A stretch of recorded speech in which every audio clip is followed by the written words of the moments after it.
কেমন আছো আমার প্রিয় ছোট ভাই ও বোনেরা? তোমাদের অনার্স ভর্তি নিয়ে আমরা একটা পোস্ট করেছিলাম যে তোমাদের রিলিজ স্লিপ নিয়ে কোনো প্রশ্ন থাকলে কমেন্ট করো। তো ওভারঅল প্রায় 255টা কমেন্ট পড়েছে মাত্র কয় ঘন্টায়, 7 ঘন্টায়। তো এইটা আমি রিপ্লাই দিচ্ছি, অর্থাৎ ভিডিও কিছুক্ষণ পর আপলোড হয়ে যাবে। সো এখন এখানে এই যে কোশ্চেনগুলো এসেছে, আমি মনে করছি যে এগুলো ম্যাক্সিমাম স্টুডেন্টের কথাবার্তা। তোমরা যারা আবেদন করেছো, আবেদন করো না, সবার এই ভিডিও দেখা উচিত, তাহলে তোমার অনেক ডাউট ক্লিয়ার হয়ে যাবে। কারণ এখানে আসলে তোমার পয়েন্ট অফ ভিউ থেকে তোমরা কোশ্চেনগুলো করছো, তো ওই বন্ধু বান্ধবের কোশ্চেনই তোমার কোশ্চেন হতে পারে।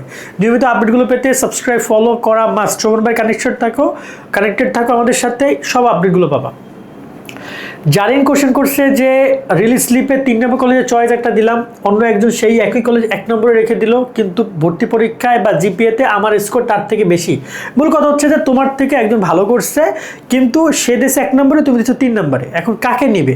এখানে 1 নম্বর 3 নম্বর বিষয়টা না, বিষয়টা হচ্ছে যে সে যখন, তুমি যদি তার কাছে দেরিতে পৌঁছাও, অবশ্যই সে যদি তার আগে পৌঁছে যায় তাহলে তোমাকে তাকে নিয়ে নিবে। ধরো একই সময় দুইজন দৌড়ানো শুরু করেছে, এখন তুমি গিয়েছে পৌঁছেছো 3 নম্বরে, সে পৌঁছেছে 1 নম্বরে, বাট তার রেজাল্টও খারাপ হোক, সে একটু দেখতে অসুন্দর, বাট সে তো আগে চলে গেছে, সেক্ষেত্রে তাকে নেওয়ার পসিবিলিটি বেশি। কিন্তু দেখা গেলে দুইজন যদি একই টাইমে যাও, যদি অপশন থাকে যে ও তোমাকে না ওকে নিবে, তখন তোমাকে নেওয়ার পসিবিলিটি বাড়বে। সেই জায়গায় আসলে বলা যায় না যে কলেজগুলো কীভাবে কী নিচ্ছে, কীভাবে ডিমান্ড দিয়েছে, জাতীয় বিশ্ববিদ্যালয় কীভাবে দিবে। তবে ম্যাক্সিমাম পসিবিলিটি আছে, যেহেতু ওই স্টুডেন্টকে 1 নম্বর রেখেছে, ওকে বেশি প্রায়োরিটি দেওয়ার, কারণ এখানে চয়েসও রেখেছে। তোমার নাম্বার ভালো, কিন্তু দেখা যায় তোমাকে ওই কলেজগুলো, তুমি 1 নম্বর 2 নম্বর কলেজ তোমাকে ছাড়বে, তবে না 3 নম্বর কলেজ তোমাকে নিবে। 1 নম্বর 2 নম্বর কলেজ অনেক সময় ছাড়েই না, মানে ওরা একটু লেট করে, অথবা ওই সব জায়গায় তোমার ক্রাইটেরিয়া ফুল হতে একটু সময় নেই। তো দেখা যায় যেতে যেতে 1-2 দিন লাগছে বা একটু সময় লাগছে, তখন ওই জায়গায় তারা ফুল আপ করে নিবে, অথবা তাদের আসন ফুল হয়ে গেলে তখন তার কোনো কিছু করারও নেই। কোশ্চেন করেছে এখানে যে আমি বিজ্ঞান বিভাগে মানবিকের বিষয় পড়তে চাই, সেক্ষেত্রে রিলিজ স্লিপে কীভাবে সাবজেক্ট চয়েস দিব?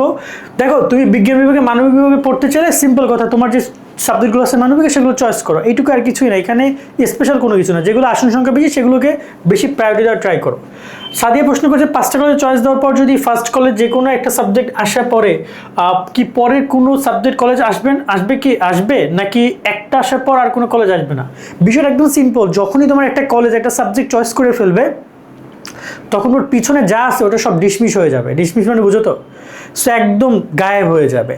মানে তুমি যদি অ্যাপ্লাই করো 1 নম্বরে, 1 নম্বর কলেজ তোমাকে নিয়ে নিচ্ছে, তাহলে 2, 3, 4, 5-এর কারো কাছে তোমার আবেদন যাবেই না। এটার অধিকার তুমি দিছো তাকে, কারণ এটা প্রায়োরিটি অনুযায়ী, অগ্রাধিকার অনুযায়ী তুমি যাকে 1 নম্বরে রাখছো তাকে তুমি অধিকার বেশি দিছো, তো সে তোমাকে নিয়ে নিল, তাহলে বাকিদের কাছে কেন যাবে? সিম্পল কথা। আর এরপর তো আমরা এখানে দেখি প্রশ্ন করেছে রিয়া, আমার 2টা বোর্ড বরিশাল, এই নিউ পরীক্ষা দিয়ে চট্টগ্রামে আমার পাস করেছি, কিন্তু কলেজ আসে নাই। এখন চট্টগ্রাম আর বরিশাল মিলিয়ে 5টা কলেজ সাবজেক্ট চয়েস দিই, কি রিলিজ স্লিপ? এখানে পয়েন্ট একদম সিম্পল, বরিশাল চট্টগ্রাম ম্যাটার করে না, তুমি 5টা কলেজ 5টা বিভাগে সেট করো, এটা কোনো কিছু না, রেজাল্টের উপর ডিপেন্ড করে। অ্যান্ড তুমি কোথায় কি অ্যাপ্লাই করো সেটা তো বলা যাচ্ছে না। এখানে আমাদের সাথে প্রশ্ন করছে বস, এখানে যদি আমরা দেখি, আসসালামু আলাইকুম, প্রথমবারই ভিক্টোরিয়া কলেজের টপ সাবজেক্ট আসছিল বিজ্ঞান বিভাগ থেকে, কিন্তু ভর্তি হয়নি। রিলিজ স্লিপে আবেদন করার সময় দেখলাম আর্টসের 2টাতে ভালো সাবজেক্ট 2-3টা করে সিট খালি আছে, সেখানে কি আমার আসতে পারে নাকি মানবিক অধীনে আসবে? তো এখানে একটা আসনের একটা মানবন্টন আছে, এটা তোমরা যদি জাতীয় বিশ্ববিদ্যালয় ভর্তি গাইডলাইন দেখতে পারবা। মানবিকের সাবজেক্টগুলোতে মানবিকে প্রায় 70% স্টুডেন্ট নেয়, আর সায়েন্স এবং আর্টসের কমার্স স্টুডেন্টদেরকে 20 বা 30% নেয় টোটাল। মানে মানবিককে প্রায়োরিটি দেয়, এটা সিম্পল কথা ভাইয়া। কারণ তারা মানবিক স্টুডেন্ট, 2 বছর 4 বছর মানবিক পড়ছে, তুমি সায়েন্স থেকে হুট করে এসে তো মানবিকের আসন নিতে পারবে না। সো তোমার হয় অনেক ভালো রেজাল্ট লাগবে, নয়তো মিস যাবে। এখানে প্রশ্ন করেছে নয়ন যে ভাইয়া ফিলোসফিতে সিট আছে 57টা, ইকোনমিক্সে 28টা, আমার নাম্বার 110, এই নাম্বার যে আসার সম্ভাবনা আছে কিনা ট্রাই করে দেখতে পারো ভাইয়া। এগুলো দিয়ে তোমার ট্রাই করো। এখানে কোন নম্বরে কত নম্বর পেলে কত কলেজ আসবে এটা বলা সম্ভব না, কারণ আসন সংখ্যা একটা ম্যাটার করে, আবার ওই কলেজে কতজন এবারে অ্যাপ্লাই করছে সেটা ম্যাটার করে। সো বলা যায় না, এগুলো তো আসলে জানা যায় না। হৃদয় কোয়েশ্চেন করছে আমি আর্টসের স্টুডেন্ট, কিন্তু আমার কমার্সের সাবজেক্টগুলো নিতে চাই, তাহলে কী করবো? কমার্স সাবজেক্ট অ্যাপ্লাই করো, তবে বুঝে শুনে অ্যাপ্লাই করো। অনেকেই কিন্তু কমার্স সাবজেক্ট নিয়ে পারে না।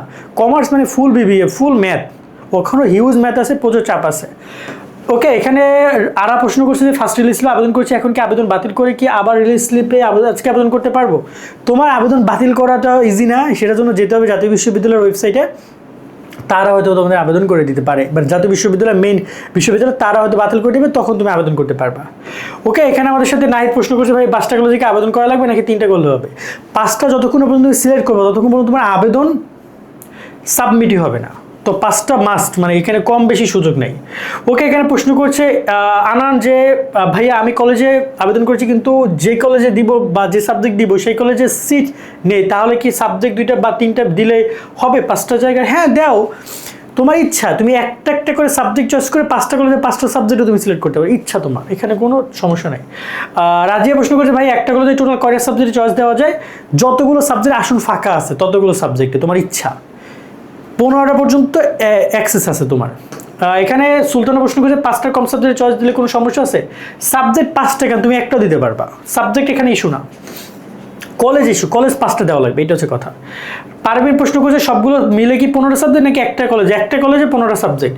এখানে শাহ প্রশ্ন করে যারা ভর্তি পরীক্ষা ফেল করেছে তারা কি আবেদন করতে পারবে? না। তারপরে এখানে প্রশ্ন করে জাহান আমি শুনেছি কলেজ চয়েসের ক্ষেত্রে সরকারি বেসরকারি মিলে কলেজ চয়েস দিলে লাস্ট যদি বেসরকারি কলেজ দেই তাহলে তারা নাকি বেসরকারি কলেজ টানে, সরকারি কলেজ চান্স পাওয়ার মতো মার্ক থাকলেও পরে সরকারি কলেজ নাকি আসে না, সরকারি কলেজে চান্স পাওয়ার জন্য নাকি সব সরকারি কলেজ দিতে হবে, এরকমের কোনো কিছুই না। দেখো সরকারি কলেজ বেসরকারি কলেজ এখানে দুইটা রাইভেবল পজিশনে আছে, সবসময় কলেজগুলো চায় তার যে একটা আসন আছে ওই আসনে একজন ভালো স্টুডেন্ট নিতে। তো সরকারি কলেজগুলো যদি তুমি যদি 1 নম্বরে রাখো 2 নম্বরে রাখো, তারা তোমাকে নেওয়ার ট্রাই করবে, যদি তোমাকে তারা না নেয় তবে 3-4 পাশে বা শেষের দিকে যাবে। মানে এমন না যে তুমি বেসরকারি কলেজে অ্যাপ্লাই করছো তাই তোমাকে সবাই রিজেক্ট করে বেসরকারি কলেজের জন্য ফালে রাখবে, এমনটা কিছু না। আবার এমনও না যে বেসরকারি কলেজ তুমি অ্যাপ্লাই করছো সো ও সকল সরকারি কলেজকে বাদ দিয়ে তোমাকে এসে 5 নম্বর থেকে নিয়ে যাবে, সেটা সম্ভব না। এটা এভাবে হবে যে 1 নম্বর বাদ দিলে তবে 2 নম্বরের কাছে যাবে, 2 নম্বর যদি বাদ দেয় তবে 3 নম্বরের কাছে যাবে, এভাবে ঘুরবে একটা সার্কেল করে করে। যদি 5 নম্বর তোমাকে না নেয় তাহলে তুমি এবার কলেজে পাচ্ছ না, বিষয়টা এভাবে হবে। আশা করি বুঝেছো। এখানে কেউ চাইলেই 1, 2, 3, 4 কি স্কিপ করতে পারবে না, ওইগুলো আগে হয়ে আসতে হবে। যদি তারা কেউ নিয়ে নেয় তাহলে তো শেষের দিকে তোমার আসবেই না আবেদন। শান্ত প্রশ্ন করছে প্রথম কলেজে সাবজেক্ট আসলে যদি ভর্তি না হয় তাহলে কি পরের কলেজে আবেদন করা যাবে? আবেদন করা যাবে, অবশ্যই যাবে আবার রিলিজ স্লিপে, ভর্তি না হলে আবার দ্বিতীয় রিলিজ স্লিপে অ্যাপ্লাই করতে পারবা। এখানে প্রশ্ন প্রশ্ন ছিল হেল্প করবেন আমার একটা জিনিস, কি একটা অবস্থা, এক একজন ওয়েবসাইট এক এক রকম দেখায়। এখানে শুরুতে আবেদন না করলে কি সিট কমে যায়? এখানে প্রথমত ওয়েবসাইট প্রবলেম থাকতে পারে, দ্বিতীয়ত আবেদন শুরু না শেষ এটা ইম্পর্টেন্ট করে রেজাল্টের উপরে এখানে ক্রমিক নং সাজানো হবে। এখানে কে শেষে আবেদন করছে কে শুরুতে আবেদন করছে ওইটা কোনো ভ্যালু নাই এখানে। এখানে প্রশ্ন করেছে জারিস যে আমার টোটাল 130 কোন পর্যায়ে কলেজগুলো দিতে পারো, এর মাঝারি লেভেলে কলেজগুলো ট্রাই করতে পারো। রিলিজ স্লিপ কি 2বার দেয়? হ্যাঁ, সেকেন্ড রিলিজ স্লিপ আছে রাতুল, সেকেন্ড রিলিজ স্লিপ আছে। রোকেয়া প্রশ্ন করছে ভাই একই কলেজ কিন্তু 2 রকম সাবজেক্ট দেখাচ্ছে কেন? এটা কি মার্কেটের উপর ডিপেন্ড করে যে কোন সাবজেক্ট চয়েস দিতে পারবে? এখানে মার্কের উপরে, হ্যাঁ মার্কের উপর কিন্তু ডিপেন্ড করতে পারে। সেকেন্ড হচ্ছে তোমার এখানে ইসের উপর ডিপেন্ড করে, ওই যে তোমার যদি একই গ্রুপের না হও তাহলেও বেশ কিছু চেঞ্জেস আসতে পারে।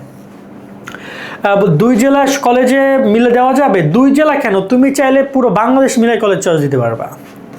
আমি তো আমাদের যে কলেজ চয়েসের ভিডিও দেখেছিলাম ওখানে তো আমি একটা বরিশাল দিছি, একটা রাজশাহী দিছি, একটা দিছি ঢাকা, একটা দিছি চট্টগ্রামে, মিলাই দিছি। ভাই কলেজ রিলিজ স্লিপে আবেদন করবো কিন্তু আমার পিন মনে নাই, পিন মনে না থাকলে তুমি পিন রিস্টার্ট দাও, ওখানে রিসেট দেওয়ার অপশন আছে। এখানে প্রশ্ন করছে ভাই প্রথম কলেজে চয়েস দেওয়ার পর কি দ্বিতীয় কলেজ সাবজেক্ট আসে না? মূলত এটা তোমার হচ্ছে যে এই মোবাইলের যে স্ক্রিনশট, এটা আমি যতটুকু বুঝলাম এটাকে ডেস্কটপ মুড করবা, হাতের ডান পাশ থেকে ডেস্কটপ মুড অপশন আছে। ভাই এই টেকনোলজির বিষয়গুলো তো আমরা দেখাতে পারবো না, সো ওইগুলো করে নিও। সাবজেক্ট আগে বা পরে দিলে কি চান্স পাওয়ার কোনো ডিফেন্ড করে? হ্যাঁ অফকোর্স, ওইখানেও প্রায়োরিটি লিস্ট আছে যাকে তুমি 1 নম্বরে রাখবা। ধরো না তুমি ঢাকা সিটি কলেজ অ্যাপ্লাই করছো, ঠিক আছে, তো সিটি কলেজ অ্যাপ্লাই করে 1 নম্বর তুমি রাখছো মার্কেটিং, 2 নম্বর রাখছো ম্যানেজমেন্ট, 3 নম্বর রাখছো ধরো অ্যাকাউন্টিং, তাহলে তোমার আবেদনটা ঢাকা সিটি কলেজে আগে মার্কেটিংয়ের কাছে যাবে। তুমি যদি ওকে 1-এ রাখছো, যদি মার্কেটিং তোমাকে নিয়ে নেয় তাহলে 2-3-এর কাছে যাবে না, যদি মার্কেটিং তোমাকে না নেয় তাহলে 2-3-এর কাছে যাবে, এভাবে করে করে ঘুরবে বিষয়টা। মানে ওখানেও প্রায়োরিটি লিস্ট, তাই তো শুধু তো ওখানে সিরিয়াল মেনটেন করার কথা বলে নাই, ওখানে তো সিরিয়াল দেওয়া আছে 1, 2, 3, 4 করে, কারণ ওখানেও সিরিয়াল মেনটেন হয়।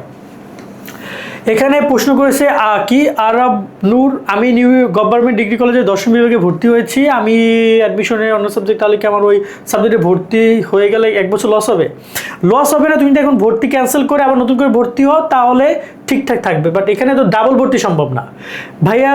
যদি প্রথম ও দ্বিতীয় রিলিজ স্লিপে কোনো কলেজের সুযোগ না হয় তাহলে কি আর অনার্স করা যাবে না? নেক্সট ইয়ার ট্রাই করতে হবে, নেক্সট ইয়ার আগামী বছর সুযোগের রিলিজ স্লিপে ভর্তি হওয়ার কতদিন পরে ক্লাস শুরু হয়? ক্লাস অলরেডি চলছে ওমরান, ক্লাস অলরেডি চলছে ভাইয়া।